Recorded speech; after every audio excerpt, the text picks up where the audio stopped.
టమాటాలు చక్కగా ఇలా ఆరబెట్టేసుకున్న తర్వాత చిన్న చిన్న ముక్కలు కోసుకుని ఇవాళ సాయంత్రం సన్నంగా తరుక్కుని దానికి సరిపడినట్టుగా ఉప్పులో వేసేసుకుని రాత్రి మూత పెట్టేసుకోండి.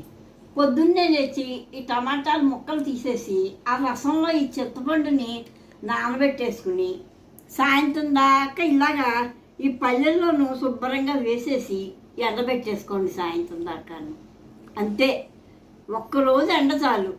సాయంత్రం ఈ ముక్కలు ఈ రసం చింతపండు రసంలో నానుతుంది కదా, అందులో ఈ పసుపు కూడా వేసేసి ఒక్కసారి మిక్సీ చేసేసుకోండి.